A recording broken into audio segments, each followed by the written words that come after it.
Bienvenue sur la web radio de l'Infectio. Ce podcast vous est proposé par les enseignants de maladies infectieuses et tropicales des universités de Saint-Étienne et Lyon. Il est destiné aux étudiants de deuxième cycle des études médicales et il a reçu le soutien de l'université Jean Monnet.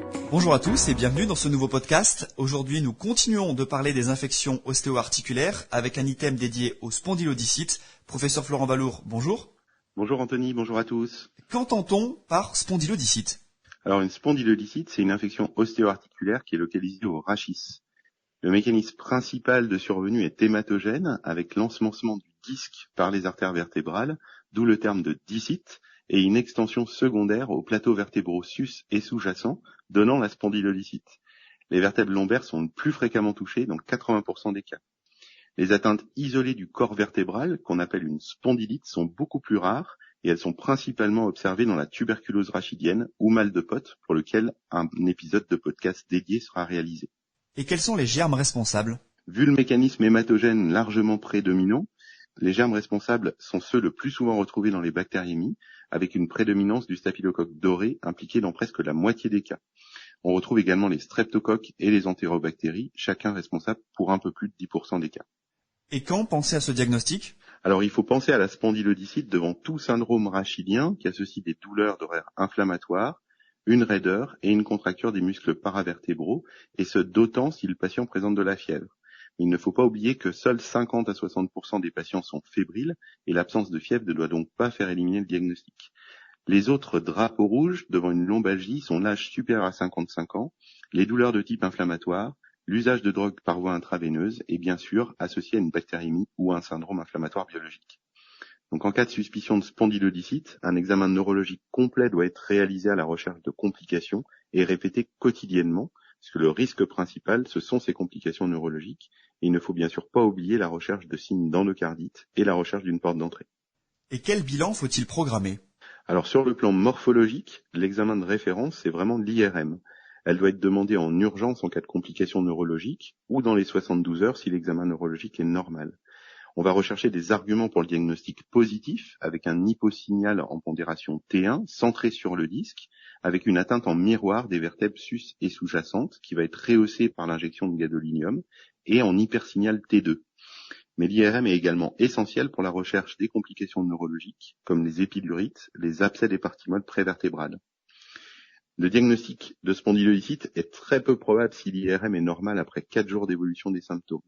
Donc, si la suspicion clinique persiste, on peut reprogrammer l'IRM à distance, à peu près à 10 jours d'évolution pour définitivement confirmer ou infirmer cette hypothèse. Donc, si l'IRM est contre-indiqué, le PET scanner est maintenant recommandé en deuxième intention, qui permet à la fois une imagerie morphologique et fonctionnelle.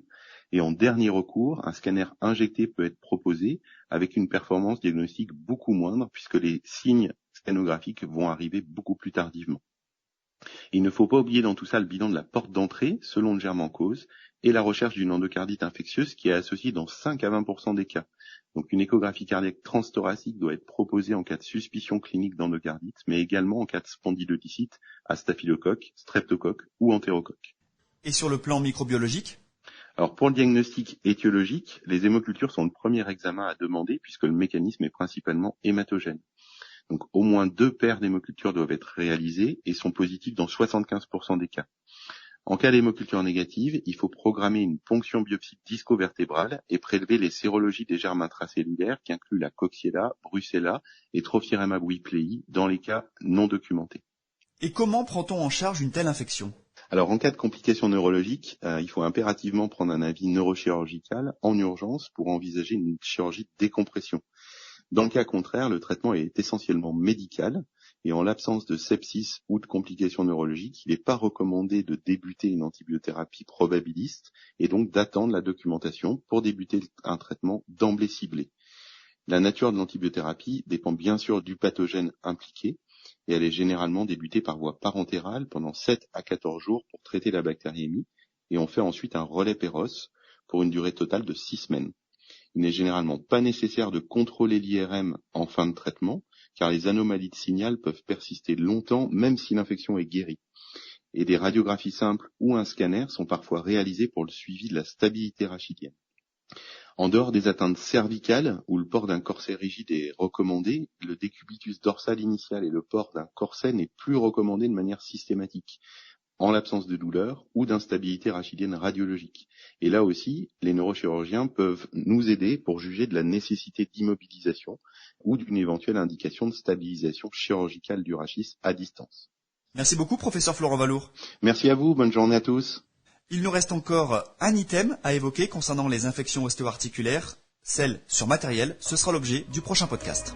Ce podcast est un complément à l'ouvrage de référence du Collège des enseignants de maladies infectieuses et tropicales, le PI étudiant.